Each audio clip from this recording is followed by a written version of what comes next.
Hello, this is Business Now, reaching you live from iBrandTV news studios in Lagos, Nigeria.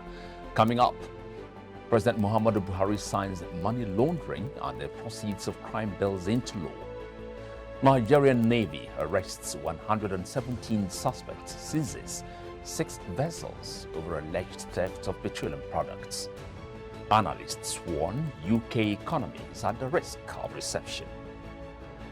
Tens of thousands of workers in China's tech companies face layoff.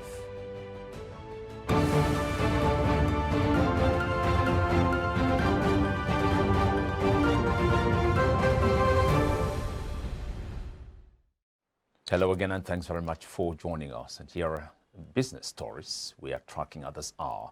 I'm Michael Nath. President Muhammadu Buhari has signed into law 3 bills aimed at improving the anti-money laundering and counter-terrorist financing and proliferation frameworks in the country. The bills signed are the Money Laundering Prevention and Prohibition Bill 2022, the Terrorism Prevention and Prohibition Bill 2022, and the Proceeds of Crime, Recovery and Management Bill 2022. Speaking at a brief signing ceremony at the Council Chamber at the State House of Abuja, the President described the bills as being in tandem with his administration's commitment to fight corruption and illicit financing activities, as well as critical to the governance agenda and the development of Nigeria. According to him, the new laws have provided enough punitive measures and containment strategies against abuses and compromises, while the inadequacy of all the repealed acts had impacted legal actions against offenders. The President promised not to rest until the nation is rid of the menace of money laundering, terrorism, and other financial crimes. Vice President Yemi Osinbajo says Nigeria and Africa at large need to come in very forcefully to chart a different path towards the transition from gas to renewable energy.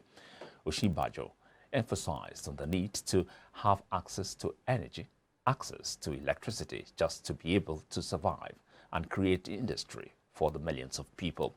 This was disclosed on Thursday by a statement issued after the Infrastructure Solutions Summit organized by the Africa Finance Corporation. The event also has President of Ghana, Nana Addo Akufo-Addo, in attendance, and anchored by BBC's Nancy Kunkira. He stated, quote, "The fact that climate change poses challenges of survival and economic development makes it imperative for Africa to define its plan and come up with a vision that addresses its own peculiarities." Governor of the Central Bank of Nigeria, Godwin Emefiele, has withdrawn from the 2023 presidential bid, a credible source confirmed to Business Day. Emefiele's final withdrawal came weeks after speculations were rife that he would contest for the seat during the upcoming general elections. The governor had met President Muhammadu Buhari Thursday, where he may have informed him of his final decision. Though he declined comment after the meeting, Emefiele had told State House correspondents to expect an announcement any moment. The Dangote Group has disclosed that it would soon stop accessing foreign exchange, that's Forex, from the Central Bank of Nigeria. The conglomerate has also revealed that it would expand its operations into the steel sector. Group Managing Director, Dangote Group, Kunle Aleke, made this disclosure during the panel discussion at the Infrastructure Solutions Summit organized by the African Finance Corporation in Abuja yesterday. Alake said, quote, "It's a double situation. You import products, which means you are creating jobs outside Nigeria, and you struggle to get to the Forex." The chief of the Naval Staff, CNS, Vice Admiral Awal Gambo, says the Nigerian Navy arrests 117 suspects and seized 6 vessels over alleged theft of petroleum products. Gambo said the arrests and seizures were made in the last 5 weeks by operatives deployed for Operation Dakatara da Parawo, Stop the Thief, a reinvigorated battle against crude oil thieves, illegal refiners, and pipeline saboteurs. He spoke at the 10th Securex West Africa, an international security exhibition held at the Landmark Center, Victoria Island, Lagos, where he delivered a keynote paper titled Protecting Critical National Infrastructure, Tackling Maritime Crimes, Protecting Nigeria's Ports. According to him, 51 illegal refining sites were deactivated, 563 metal storage tanks crashed, and 341 dugout pits destroyed within the same period. He said the economic saboteurs were denied over 17 million liters of crude oil, 5.4 million liters of illegally refined AGO, and 129,000 liters of DPK, all valued at over 10.7 billion naira.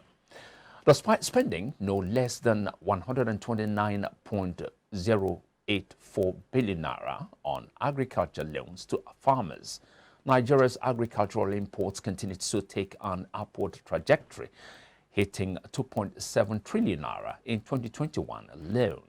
The Central Bank of Nigeria and the federal government, through the Agricultural Credit Guarantee Scheme Fund, has guaranteed a total of 129.084 billion naira in agriculture loans to farmers in the country. Figures by the National Bureau of Statistics in a recent report titled Foreign Trade in Goods Statistics also revealed that in 2021, Nigeria's agri-imports stood at 2.7 trillion naira, indicating an increase of 36.6%. Despite spending no less than 129.084 billion naira on agriculture loans to farmers, Nigeria's agricultural imports continued to take an upward trajectory, hitting 2.7 trillion naira in 2021. The Nigerian Midstream and Downstream Petroleum Regulatory Authority has paid more than 58 billion naira to marketers for bridging the premium motor spirit petrol in the past 5 months. It noted that 34 billion naira of the money was paid directly to the Independent Petroleum Marketers Association of Nigeria. The Corporate Service Department, in a press statement yesterday, said, quote, since December 2021, the NMDPRA has made several payments to marketers whose claims have been verified.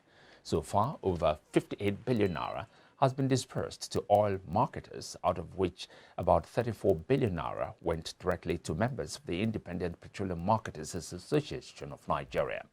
The statement explained that the administration of a bridging payment is a continuous process, as hundreds of trucks load and discharge products daily, thereby adding to the claims. Now, still to come, Malaysia's GDP beats forecasts amid recovering demand. Details of this and more after this break. Stay with us.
Swift Dry Cleaners Limited, Professional dry cleaners. Best in dry cleaning and laundry services that meets the needs of our consumers. Yeah, Swift Dry Cleaners Limited. Swift Dry Cleaners Limited. Swift Dry Cleaners Limited. Yeah. Swift Dry Cleaners Limited. Yeah, for clean wash and quick delivery. Yeah, Swift Dry Cleaners Limited. Swift Dry Cleaners Limited. Swift Dry Cleaners Limited. Limited. For clean wash and quick delivery. Ooh. Swift Dry Cleaners. Clean wash, quick delivery. Oh boy, winning you was so easy. I just couldn't stand those your powerful shots. That's what happened. Really? Let's go to my place for dinner. This fufu is so nice. It's through unripe plantain flour. True unripe plantain flour is delicious. Yes, true unripe plantain flour is what I serve my husband for swallows. It's easy to prepare, fortified with vitamin A, low in sugar and cholesterol, rich in fiber that helps the heart, builds and strengthens the bone, and his energy level is boosted. Through unripe plantain flour, no additives, 100% natural, a product of Pali Agro Products Nigeria. Through unripe plantain flour, available in all leading stores nationwide. True unripe plantain flour is 100% natural flour gotten from the processing of unripe plantain.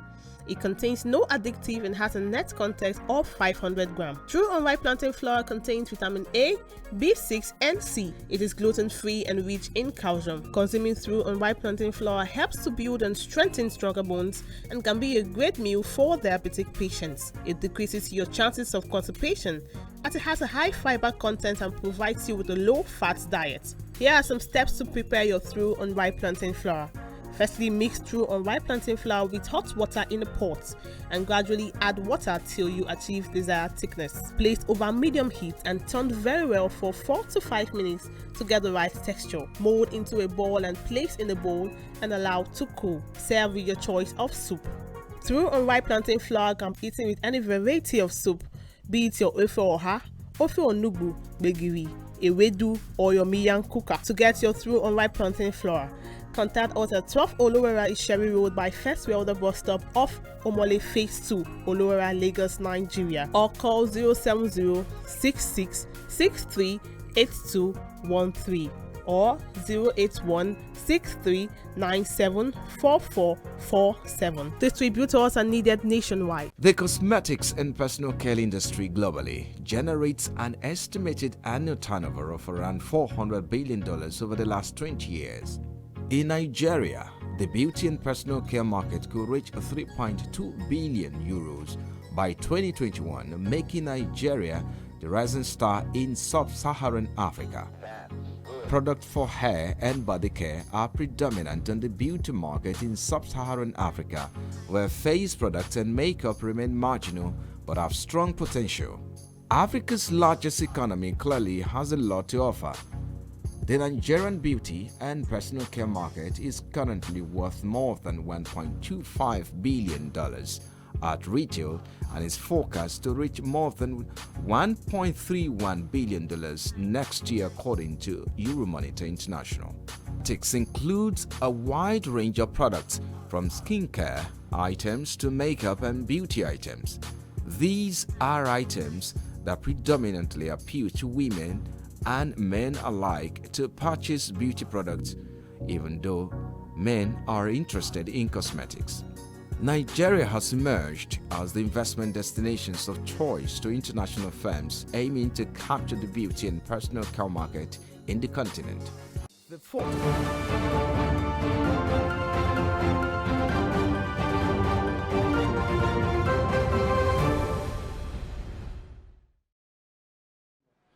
You're watching Business Now from iBrandTV, Lagos. Now to Africa news. Cameroon's Ministry of Telecommunications has drawn up a digital transformation strategy to promote participation in the digital economy through more comprehensive infrastructure and lower cost access to both phone services and the internet. While the mobile telecom sector has boomed, the rollout of fixed line infrastructure remains slow, with the lack of funding for new fiber infrastructure the biggest challenge. The ministry hopes to counter this by expanding the national fiber backbone from 20,000 kilometers to 25,000 kilometers, but the timetable for the work has not yet been revealed. International Finance Corporation figures indicate that investment in the Cameroon telecom sector fell by 78% between 2016 and 2019, the latest year for which they had figures.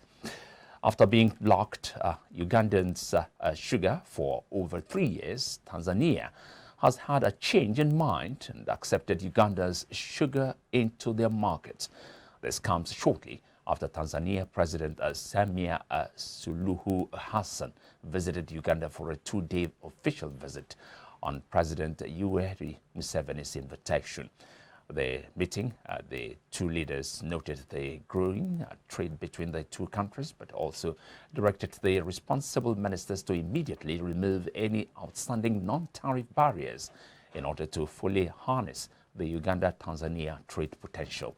The two countries have agreed that Uganda will supply 10,000 tons to cover the sugar gap in Tanzania.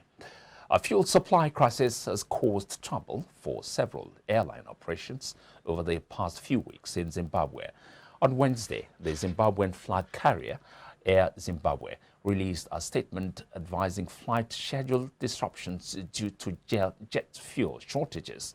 The measures reflect are regional. The airline made no mention of specific services. The only ones cancelled over the past week have been flights between Harare and Johannesburg in South Africa. However, other airports in Africa, such as Dakar International in Senegal, although Air Zimbabwe does not operate to Dakar specifically, temporarily needed to suspend refueling services for 2 weeks last month. Meanwhile, also in April, Malawi Airlines needed to cut baggage weight by 70% to carry extra fuel from South Africa because of shortages at home. The wholly state-owned Zimbabwean airline did not disclose where the specific supply issue was and simply said at the airports. Now, foreign news. U.S. President Joe Biden opened a summit of Southeast Asian leaders with a pledge to spend $150 million on infrastructure, security, and the anti-pandemic efforts as Washington seeks to counter China's rising influence in the region.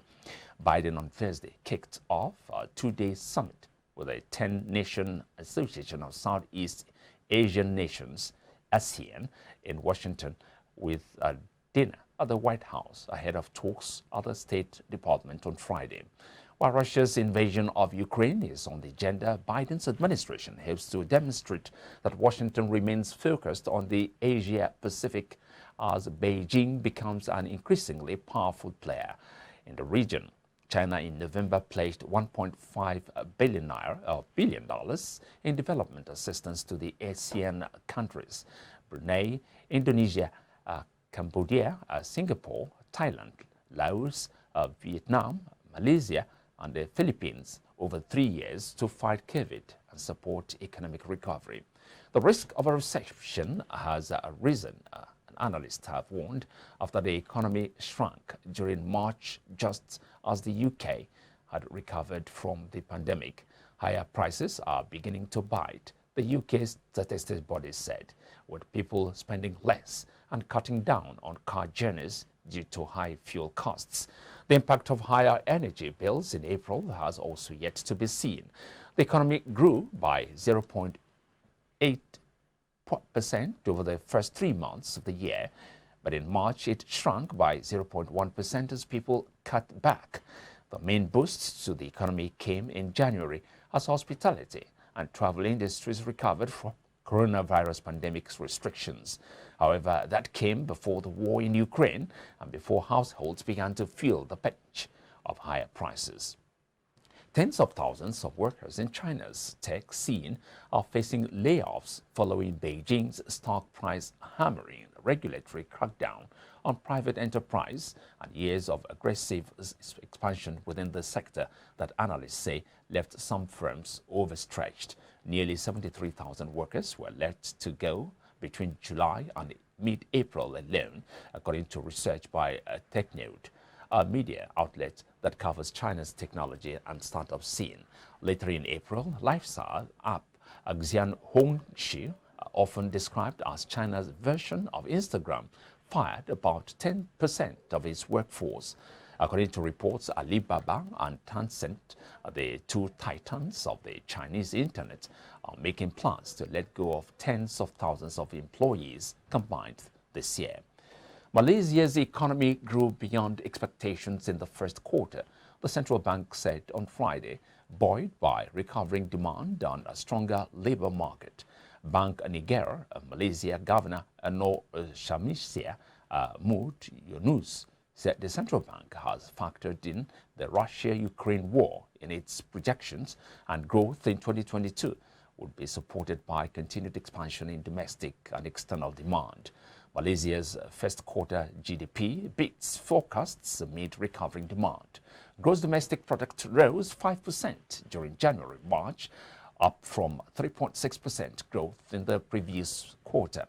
Downside risks include Russia's invasion of Ukraine and a risk a lockdown in China to stem the COVID-19 outbreak, as well as prolonged supply chain disruptions.